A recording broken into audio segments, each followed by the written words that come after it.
Hello guys, welcome to my channel. আমি কুশল সেন, তোমাদের recruiter. তো আজকে যে বিষয়টা নিয়ে ভিডিও বানাবো সেটা খুবই ইউনিক একটা বিষয়। যে বিষয়টা নিয়ে আমি কিন্তু দুদিন আগে তোমাদের সাথে আলোচনা করলাম যে ওয়েস্ট বেঙ্গল পুলিশ কনস্টেবলে একটা পরীক্ষা হবে কি না সেটা নিয়ে।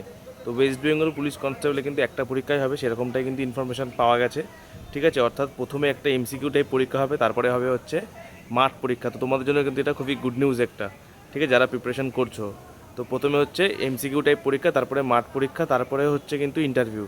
তো মাঠ কোয়ালিফাইংয়ের পর যখন ইন্টারভিউ হবে, ইন্টারভিউয়ের এই মার্কস আর যে তোমরা এমসিকিউ টাইপ পরীক্ষায় পেয়েছো, অর্থাৎ যে রিটার্ন পরীক্ষায় পেয়েছো, ফার্স্ট যে পরীক্ষাটা হবে, এই দুটো কিন্তু প্লাস করেই কিন্তু তোমাদের কিন্তু মেরিট লিস্ট তৈরি হবে। ঠিক আছে, আরেকটা গুড নিউজ হচ্ছে সিভিক ভাই বোনদের জন্য, যারা সিভিকে কাজ করছো।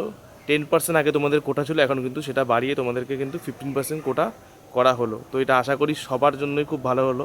ঠিক আছে, আর নেক্সট হচ্ছে যারা গত বছর অনেক ট্রাভেলের মধ্যে থেকে গেছে, অর্থাৎ যে মেরিট লিস্টে নাম থাকা সত্ত্বেও ট্রেনিংয়ে পাঠানো হয়নি বা নানান কারণে জন্য তাদের ট্রেনিং ডিলে হয়ে গেছে, সেই সব ক্যান্ডিডেটদের জন্য কিন্তু একটা নতুন রিজার্ভ তালিকা মানে তৈরি করা হচ্ছে। অর্থাৎ যখন কোনো রকম কোনো সমস্যা হবে বা কেউ জয়েন করছে না, হয়তো কেউ দুটো তিনটে পরীক্ষা পাস করে রয়েছে, একটাতে জয়েন করছে না, ঠিক আছে, তো সেই যে সিটগুলো থেকে যাচ্ছে, সেই সিটগুলোতে কিন্তু এই রিজার্ভ তালিকা থেকে কিন্তু ক্যান্ডিডেট নিয়ে কিন্তু জয়েন করানো হবে। অর্থাৎ এইবার কিন্তু ডাব্লিউবিপিআরবি খুব ফাস্ট রিক্রুটমেন্ট করার জন্য কিন্তু যে 12,000 কনস্টেবলের পদ বেরাবে, আবার নতুন রিক্রুটমেন্ট বেরাবে, সেই জন্য কিন্তু একটা পরীক্ষাই তারা করছে। ঠিক আছে, অ্যাজ সুন অ্যাজ পসিবল কিন্তু পরীক্ষার প্রসিডিওরগুলো কমপ্লিট হবে।